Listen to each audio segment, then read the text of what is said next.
Al matí de Catalunya Ràdio.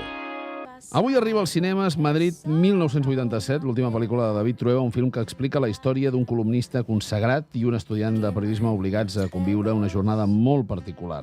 Protagonitzada per José Sacristán i María Valverde, amb aquest treball Trueba ens presenta una reflexió sobre el que som avui a través de inquietuds i carències que arrosseguem des de fa 25 anys. Ella, com dèiem, és estudiant de periodisme aquest any, de manera que la primera pregunta és: David, tu eres la xica, no? Home, clar, sempre. Tu ets tots els personatges, sempre. És una cosa que la gent sempre està pensant que tu eres el més similar a tu, Sí. no? I no, ets tots. Perquè el Sacristán també és una miqueta una projecció de certes idees, no? I amb Josep Ramonet de la Tertúlia comentava, home, hi ha coses que han anat canviant, els mitjans han anat influint molt en les diferents èpoques, i en un moment on la premsa escrita era molt potent, hi havia tota una sèrie d'articulistes, que potser aquí apareixeria el personatge de Sacristán, on eren autèntiques estrelles del rock, diguéssim, del moment, no? No, és que era una època molt curiosa, perquè la gent necessitava aquestes figures d'ideologia, eren com apòstols, no? Era la construcció de la democràcia, i així que la gent de dretes buscava els articles d'Emilio Romero, Jaime Capmany i tot això, la gent d'esquerres l'article del Vázquez Montalbán, de Laro Teglen, de tot això, a l'umbral estava a la cosa més frívola i tal, però amb un estil que la gent reconeixia i era molt llegit, i tothom volia sortir a la columna de l'umbral. Jo me'n recordo, i l'admiració per aquesta gent era una admiració sincera, no?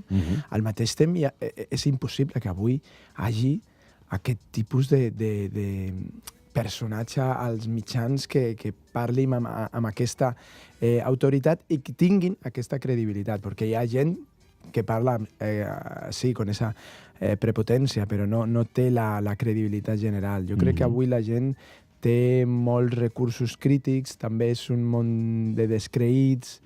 Jo sempre dic que si el Jesucristo arribés avui tindria una campanya de premsa en contra i el tipus iria reculant. I això m'enllaçava amb una cosa que també deia molt el teu germà sobre la culpa que ens ha generat la cultura judeocristiana, la tradició religiosa, etc.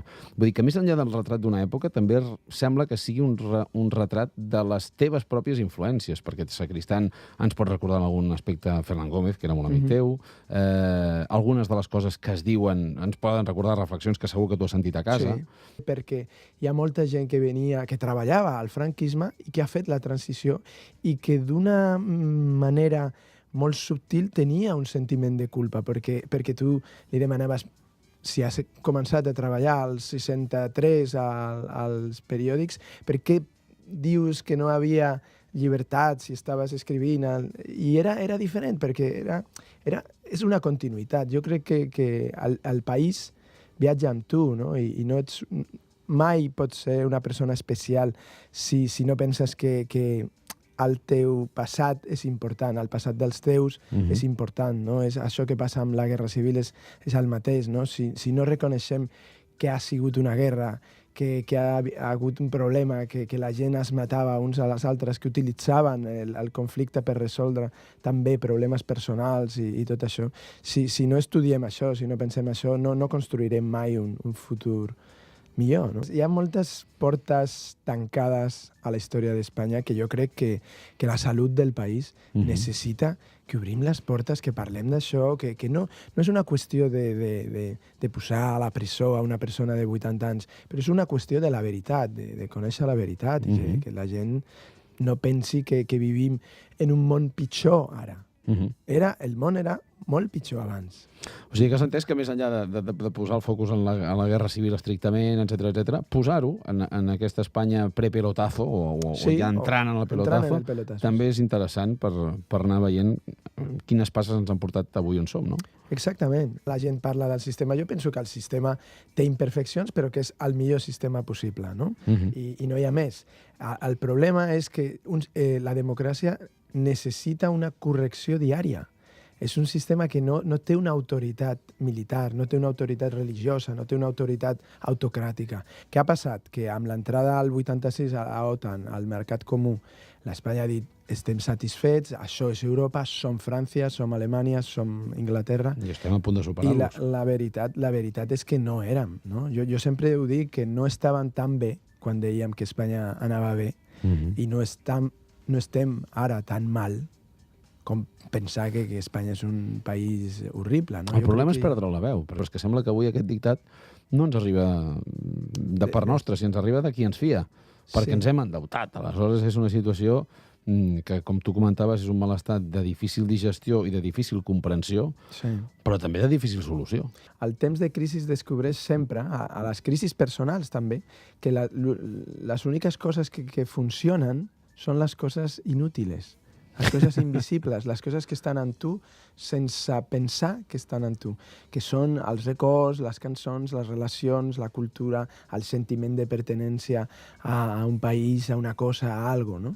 I això, al final, la història d'un país no és la història del seu èxit militar, la història del seu èxit econòmic, és la història dels elements significatius, no? Jo crec que la història d'Espanya és molt més Goya, Cervantes, Quijote, Quevedo, Pío Baroja, Lorca, que tota la història de si els Borbons, els Àustries, que si Espartero, que si... Jo no crec que la guerra de Cuba, no? El que és important és l'imatge... Doncs vivim a vegades d'esquenes a la cultura. Sí, totalment, totalment. Escolta'm, et va costar molt que Sacristán et digués que sí, perquè no fa cine habitualment. No. Quan li vaig trucar em va dir no, ja treballo solament a les coses que m'agraden, no?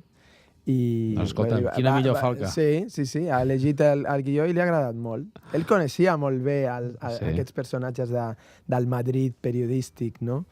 D'aquest temps, alguns eren amics seus, ell era l'imatge del Nuevo Espanyol, el cinema espanyol, de les pel·lícules de Garci, de Roberto Bodegas, de Eloi de la Iglesia, el diputat, tot això, i era un privilegi per mi treballar amb ell, no? Ha estat un rodatge molt íntim, perquè l'espai era molt petit, i estàvem ahí treballant tots. I no éreu molts, al final. No, érem molt pocs.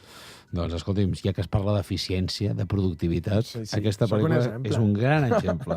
David Trueba, moltíssimes gràcies. Moltes gràcies, un plaer. Aquí escoltem Catalunya Ràdio.